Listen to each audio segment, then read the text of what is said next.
سیاسی معاملات یعنی پولیٹیکل گورنمنٹ اب معاملات کو کیسے پاکستانی گورنمنٹ لے کر چلے گی اور بھارت میں پولیٹیکل گورنمنٹ کس طرح معاملات کو لے کر چلائے گی، اس پر ہم ذرا سی اب بات کریں گے۔ سینئر صحافی اور تجزیہ کار حفیظ اللہ نیازی صاحب نے ہمیں جوائن کیا۔ نیازی صاحب بہت شکریہ، آپ نے ہمیں وقت دیا۔ سب سے پہلے بھارتی میڈیا کا ذکر کرتے ہوئے آغاز کرتے ہیں۔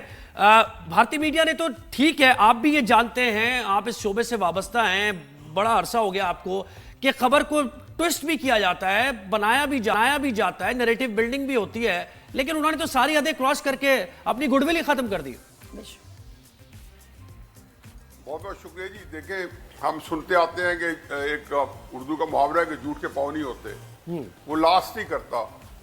مطلب وقتی امپیکٹ جھوٹ تو کئی جنگیں کرا دیتا ہے، بہت بڑا کشت و خون ہو جاتا ہے، لیکن بہرحال کچھ دن بعد اسے ایکسپوز ہونا ہوتا ہے۔ 22 اپریل ہی سے میں تو بالکل حقیقت ہے کہ میسمرائزڈ ہوں۔ ذاتی طور پہ میں نے پورے اپنے سارے ہوش و حواس میں جو کم از کم 50 سال سے زیادہ ہیں، اور اس سے پہلے جو کچھ ایک اسی کنٹینیوٹی آ رہی ہے پچھلے 75 سال سے، پہلی دفعہ پاکستان کو میں نے اتنا اگریسولی جو ہے میڈیا کا استعمال دیکھا۔ پوری دنیا میں بھارت کو میڈیا کے اندر پسپائی ملی ہے، اس کے نیریٹو کو پسپائی ملی ہے، کہیں بھی اس کے نیریٹو کو پذیرائی نہیں ملی۔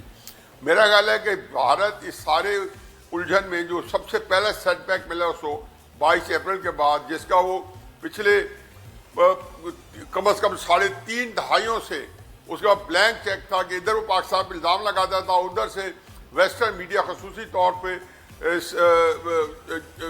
ٹینشن ہو کے سینہ پھلا کے بھارت کے ساتھ سینے سفر ہو جاتے تھے۔ پہلی دفعہ پہلے دن سے ہی یو ایس سے ویسٹرن میڈیا گو مگو کی کیفیت میں رہا۔ پھر اس سارے اس کے اندر جب سفارتی بھارت کو سفارتی تنہائی ملی ہے، تو اس کے بعد اور اس کی وجہ کیا تھی؟ وجہ یہ تھی کہ پاکستان نے فیکٹس پہ ریلائی کیے۔ ہمارے پاس فیکٹس تھے، جو کام کیا ہم نے اس فیکٹ کے جو کیریئر تھا، جو فیکٹس کو لے کے جا رہے دنیا میں، وہ ہم نے بڑے افیکٹولی ٹول یوز کیے۔ خصوصاً ہمارے آئی ایس پی آر نے جو کمال کیا، میں تو ہمیشہ حقیقت ہے کہ جنگ جب شروع نہیں ہوئی تھی 6 تاریخ سے پہلے، تب بھی ان کو سلوٹ پیش کرتا تھا، جہاں بیٹھتا تھا میں کہتا تھا میرے لیے یہ امیزنگ ہے۔ میں اتنا میڈیا کا افیکٹو استعمال جو ہمارے ظاہر ہے کہ جو کوئی ہے وہاں جو ورکرز ہیں انہی کے کمال ہے، جو ٹیم اس وقت کام کر رہی ہے، جو ہمارے وہاں پہ D G I S P R ہوں گے، جو ان کے نیچے ان کے دست بازو ہوں گے، کئی سینئر ڈائریکٹرز ہوں گے، ڈی جیز ہوں گے مختلف علاقوں کے، یا سیکٹر کمانڈرز ہوں گے، اور ان کو پھر یہ ہاں سے نہیں، انہوں نے پوری دنیا کو اپنے اس میں لیا۔ سر لیکن ابھی بھی اگر آپ دیکھیں تو گوگل میں بالکل غلط فیکٹس دکھائے جا رہے ہیں، کیونکہ جو باہر کے لوگ ہیں وہ گوگل کو ایک سورس سمجھتے ہیں، سرچ انجن ہے کہ جی کیا چل رہا ہے، ادھر ابھی بھی غلط انفارمیشن انڈیا کی طرف سے آ رہی ہے، اور گوگل میں ہیں ان کے لوگ بیٹھے ہوئے، ان کا بڑے کی پوزیشن از این انڈین۔ میں آپ گوگل کی بھی بات کرتی ہیں، چیٹ جی پی ٹی کیا کہتے ہیں آپ اس کو؟ جی اس کو میں کرتا ہوں تو مجھے انفارمیشن غلط دے رہی ہے، کوئی فرق نہیں پڑتا، کیونکہ آپ کو پتا ہے کہ پیچھے انڈینز جو ہے ان کے ہاتھ میں کمانڈ ہے۔ انڈیا نے بہت کمال ہوشیاری سے پچھلے 15-20 سال سے جب یہ سوشل میڈیا ڈیولپ ہو رہا تھا، تو وہاں پہ جا کے افیکٹو پوزیشن ہے ان کی، آپ جا کے تہ میں جائیں اور ان کی آپ دیکھ لیں لائن، اور مطلب کرتے رہیں۔ لیکن میں بتا رہا ہوں جی، کچھ بھی ہو جائے، آپ وہ کہتے ہیں نا، کل ہندوستان کے جو اترے ہوئے چہرے تھے، پرسوں جو اترے ہوئے چہرے تھے، ان کے کمانڈز کی، ان کی قیادت کے، وہ ساری رات کی کہانی بتا رہے تھے۔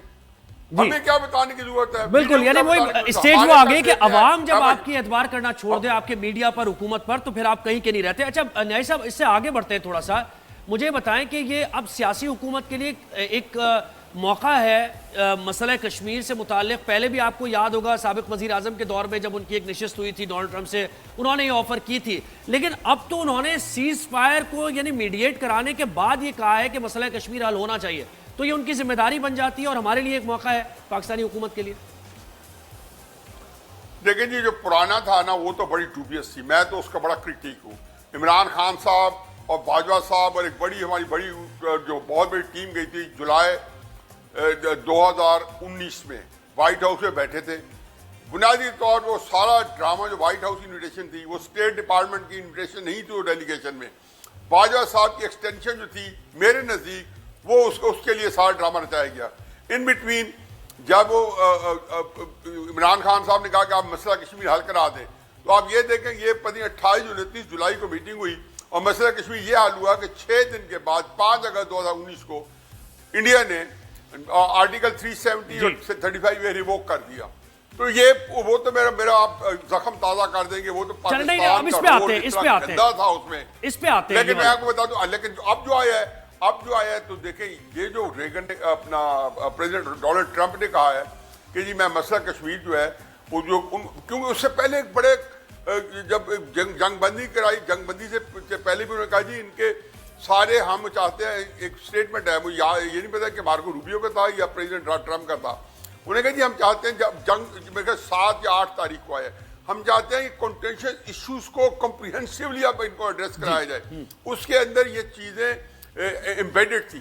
اب جب آیا انہوں نے بالکل اس کو کلیئر کٹ کہا, تو میرے نزدیک اس میں اتنی آسودگی ضرور ہے کہ پہلی دفعہ شملہ معاہدے کے بعد مسئلہ کشمیر کسی انٹرنیشنل فورم پہ امریکی قیادت کے منہ سے نکلا ہو, اور یہ بھی بڑی آسودگی ہے.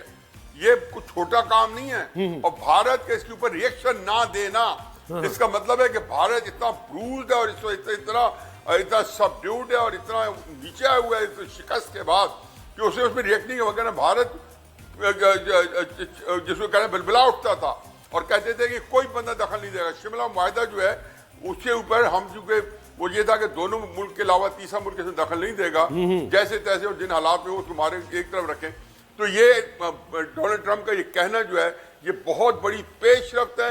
لیکن میں اس میں تھوڑا سا اور کہتا ہوں کہ جب آپ جنگ بندی کر رہے تھے اور آپ نے بڑے ریسٹرین کے ساتھ جنگ بندی کی, انہوں نے بتایا جی کہ بار بار یہ بتایا کہ ہم نے, اور انٹرنیشنل پورے میڈیا نے سراہا, پورے ہر بڑے چینل نے سراہا کامیاب, گوگل کو چھوڑیں, CNN نے, BBC نے, کہ پاکستان نے بڑا میئرڈ کیلکولیٹڈ اور بڑا جہاں وہ 27 میزائل یا 50 میزائل یا 26 سائٹ کو ہائٹ کر سکتا تھا, پاکستان چاہتا تو اس کو 200 میزائل کی بارش کر سکتا تھا. اور جس دن وہ اور خود ہمیں ISPR نے کہا کہ ہم 5 کی بجائے 12 جہاز بھی گرا سکتے تھے, کوٹ ان کوٹ. اگلے دن 8 تاریخ کی رات کو احمد شریف صاحب کی پریس کانفرنس تھی, انہوں نے ساتھ انہوں نے یہ بھی کہا کہ ہم سارے شہداء کا بدلہ لیں گے, یعنی کہ اس سے بتا دیا تھا بھارت کو بھی اس کا بتا دیا گیا تھا اٹیک کریں گے. لیکن ان کے ساتھ جو تھا وہ ہمارا سائبر اٹیک تھا. سائبر اٹیک میں ہم نے ان کے صرف گریڈ اسٹیشن اٹھائے اور لمیٹڈ ہوئی کمیونیکیشن ڈسٹرب کیا. آپ نے دیکھا نہیں کہ پائلٹس کی آپ نے جو گفتگو ہم سنا رہے ہیں, تو یہ گریڈ اسٹیشن ہم نے تھوڑے سے اڑائے. اس کا مطلب ہے کہ ہم ان کا پورا واٹر نیل صاحب وہ تو ہے, ذرا اسی طرف رہے نا. میں اتنا جھوٹ طرف رکھنا چاہ رہا ہوں, کشمیر کے مسئلے کی طرف رکھنا چاہ رہا ہوں میں فوکس, کہ کہا کیا بات چیت اب آپ دیکھ رہے ہیں آئندہ دنوں میں ہونے والی ہے. میں وہی کہہ رہا ہوں, ایک فکر ایڈ کرنے سے میرا خیال ہے میں بھی ڈسٹریکٹ ہو گیا تھا کہ جب انڈیا نے, جب سب کہہ رہے ہیں, کل DG ISPR نے کہا کہ انڈیا نے جنگ بندی کرائی ہے, تو ہم ساتھ یہ کہہ دیتے کہ انڈیا مسئلہ کشمیر UN میں یا US کو درمیان میں پڑھ کے حل کرانا ہوگا. ایک کنڈیشن لگا دیتے, کیوں نہیں لگائی, کس حیث میں نہیں لگائی, جبکہ آپ کا اپر ہینڈ تھا. لیکن بہرحال جو کچھ بھی ہے وہ کہتے ہیں کہ تھوڑا بھی ہے تو بہت ہے ان حالات میں کہ کم از کم مسئلہ کشمیر بات ہوئی ہوگی. اور دوسری بات یہ ہے کہ آپ بیک چینل نہیں ڈپلومیسی ہوگی, آپ اوپن, جیسے پرائم منسٹر شاستری کے اور پریزیڈنٹ ایوب خان کے تاشکند مذاکرات ہوئے تھے اوپن. یہاں پہ دونوں پاکستان کے جو شہباز شریف صاحب ہیں, مودی ہیں, اس لیول پہ یا فارن منسٹر لیول پہ, جے شنکر کے ہمارے اسحاق ڈار صاحب کے لیول پہ بالکل اوپن, اور سیکورٹی ایڈوائزر ساتھ ہو, اوپن ڈائلاگ ہو, اور کشمیر کا مسئلہ اور سندھ طاس معاہدہ. ہم پہلے بھی کہہ چکے ہیں کہ ہم اب ان کو یہ بھی پتہ چل گیا کہ ہمیں لڑائی لڑنے کی ضرورت نہیں ہے. پاکستان کا جو سائبر اٹیک تھا اس نے حقیقت ریٹل کر کے رکھ دیا انڈیا کو. انڈیا کو بالکل, جس کو کہنا چاہیے کہ اس کے حواس باختہ ہے ہمارے سائبر اٹیک سے. سر تھینک یو سو مچ, بہت شکریہ, ہم اپنے جذبے کی بڑی قدر کرتے ہیں ماشاءاللہ, اتنی اپنے اچھی انفارمیشن, شکریہ آپ ٹائم دینے کا.